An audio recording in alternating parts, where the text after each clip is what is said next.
Hello friends, welcome to my YouTube channel. आज मैं आपके लिए लेके आई हूँ बहुत ही अच्छा टॉपिक जिसका नाम है प्रबंध।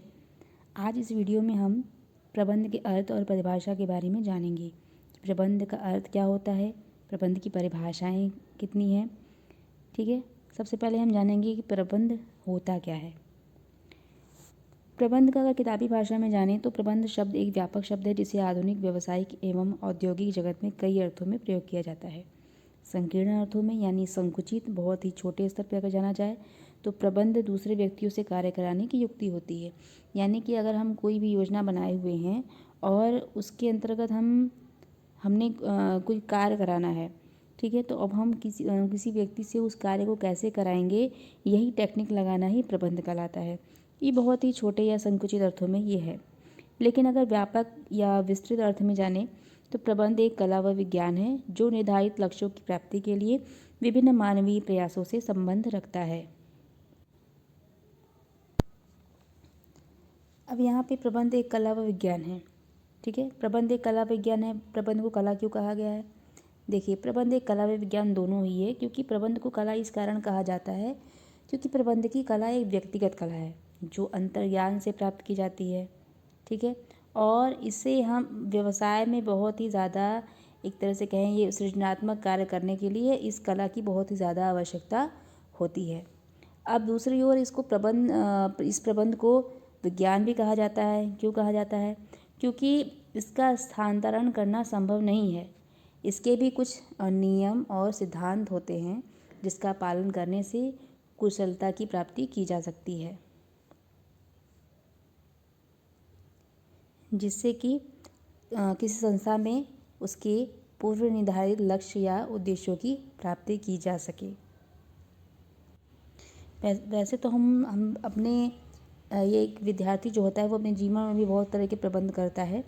जैसे कि वह एक योजना बनाता है कि पहले ये योजना बनाता है या पूर्वानुमान लगाता है कि उसे कोई कार्य, किस तरह का कार्य करना है या किस तरह के एग्ज़ाम देने हैं, उसे भविष्य में क्या बनना है, उसका अपना लक्ष्य को निर्धारण करता है। और उसके बाद वो क्या करता है, उसे इस तरीके से करता है, उसका मैनेज करता है, उसका प्रबंध करता है ताकि वो कार्य उसका जो प्रयास है वो बहुत ही सुगमता से होता रहे और वह अपने उद्देश्य और लक्ष्य की प्राप्ति कर सके। अब जानते हैं प्रबंध की परिभाषा। प्रबंध की परिभाषा में जो पहली परिभाषा मैं आपको बताने जा रही हूँ उसे उत्पादकता या दक्षता अभिमुखी परिभाषा के रूप में जाना जाता है और उसे दिया है F.W. टेलर ने। तो F.W. टेलर ने कहा है, प्रबंध यह जानने की कला है कि आप क्या करना चाहते हैं, तत्पश्चात यह देखना कि वह सर्वोत्तम एवं मितव्ययी विधि से किया जाता है। कहने का मतलब है कि उन्होंने ये कहा है कि पहले प्रबंध ये जानने की कला है कि आपको क्या करना है और उसे करने का सही और सर्वोत्तम तरीका क्या है।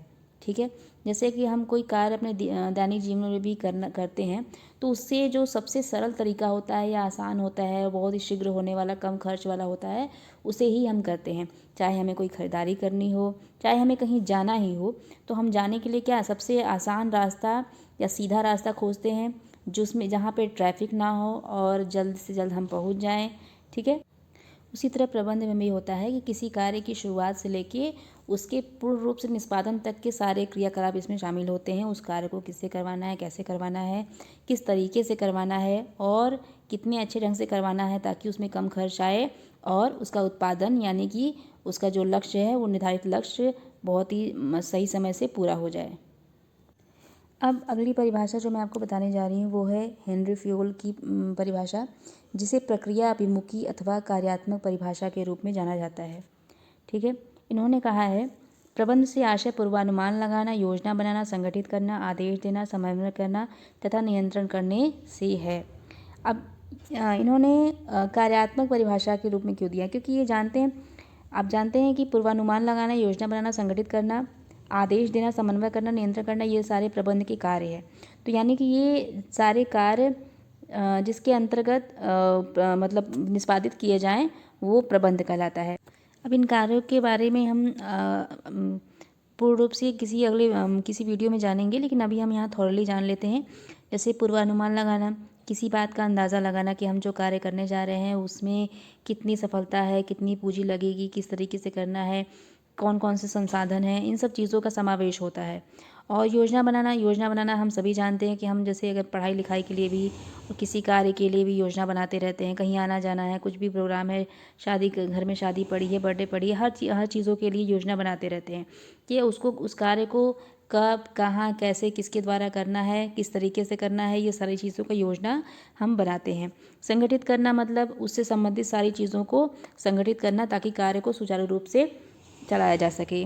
आदेश देना यानी ऑर्डर देना, जानते हैं कि किसी भी कार्य के लिए कर्मचारी को ऊपर से यानी अधिकारियों को आदेश मिलते हैं और अधिकारियों का एक तरह से उनके ऊपर एक दायित्व होता है कि उनका कार्य किस तरह से निष्पादित हो रहा है ये उस पर निगरानी रखें और समय समय पर उन्हें आदेशित करते रहें।